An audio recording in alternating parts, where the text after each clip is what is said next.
آپ کو اپنی کسی خواہش پہ بھی عمل پیرا ہونے کے لیے 3 بنیادی چیزیں چاہیے۔ ایک تو آپ کو اپنی زندگی چاہیے، اور آپ کی زندگی آپ کے اختیار میں اس نے کبھی نہیں رکھی۔ تو جو اتنے خسارے میں ہے کہ اس کے سانس اس کی ملکیت نہیں ہے، وہ اپنی خواہشوں کی تکمیل کیسے کر سکتا ہے؟ دوسری چیز وقت کی مہلت ہے، اس کی صحت خراب ہو جاتی ہے، کومے میں چلا جاتا ہے، فالج ہو جاتا ہے، ایکسیڈنٹ ہو جاتا ہے، کوئی جسم کے اعضاء ٹوٹ جاتے ہیں، کیسے خواہش پہ چلے گا؟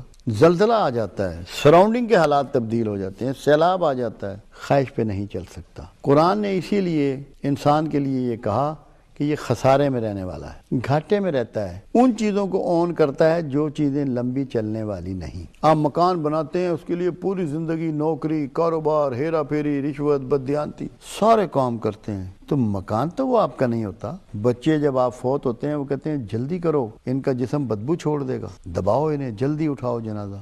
تو اگر آپ کا مکان ہوتا تو آپ کو اس سے نکال دیا جاتا، تو وہ تو مکان بھی آپ کا نہیں۔ یہ اللہ آپ کو سمجھا رہا ہے۔ آپ کہتے ہیں میں بڑا جاندار ہوں، میری بینائی بڑی اچھی ہے، میری آواز بڑی اچھی ہے، میری سوچ بڑی اچھی ہے، میرے کان بڑے اچھے ہیں، میرا جسم بڑا خوبصورت ہے۔ کیا سب کچھ نڈھال نہیں ہو جاتا؟ کیا سب کچھ کمزور نہیں ہو جاتا؟ کالے بال سفید نہیں ہو جاتے؟ سیدھی کمر جھک نہیں جاتی؟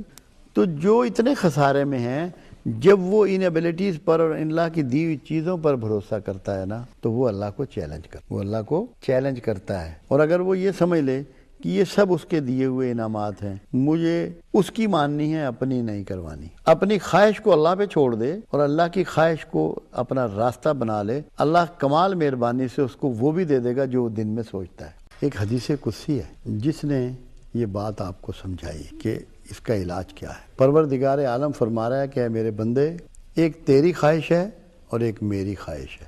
اگر تو وہ چاہے گا جو تیری خواہش ہے اور اس کے پیچھے دوڑے گا، میں تجھے تھکا دوں گا اور آخر وہی ہوگا جو میری خواہش ہے۔ اور اگر تو میری خواہش پہ چلے گا تو میں تجھے وہ بھی دوں گا جو تیری خواہش ہے۔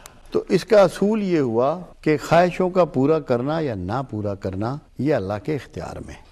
اور تھاٹس ایک ایسی چیز ہے کہ آپ کا اختیار اس پر نہیں ہے۔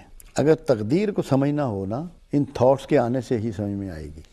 تقدیر وہ عمل ہے اللہ کا، وہ فعل اللہ ہے، جو چیزیں آپ نہیں چاہتے وہ بھی آپ کی طرف بھیج دیتا ہے اور آپ ان کو روک نہیں سکتے۔ جو چیز آپ تدبیروں سے ٹال سکتے ہیں وہ تقدیر نہیں ہوتی۔ تو یہاں اس میں بنیادی فلسفہ یہ ہے کہ آپ کو تقدیر کو بلیو کرنا پڑے گا اور اللہ کی مرضی پہ چلنا پڑے گا۔ اس کے لیے سب سے جو آسان راستہ ہے وہ ہمیں مثالی شخصیت ہے۔ قرآن کہتا ہے بشر مثلکم، رسول اللہ صلی اللہ علیہ وسلم کو ان کو بشر کی شکل میں تمہارے لیے ایک مثال بنا کر بھیجا گیا ہے۔ اگر آپ زندگی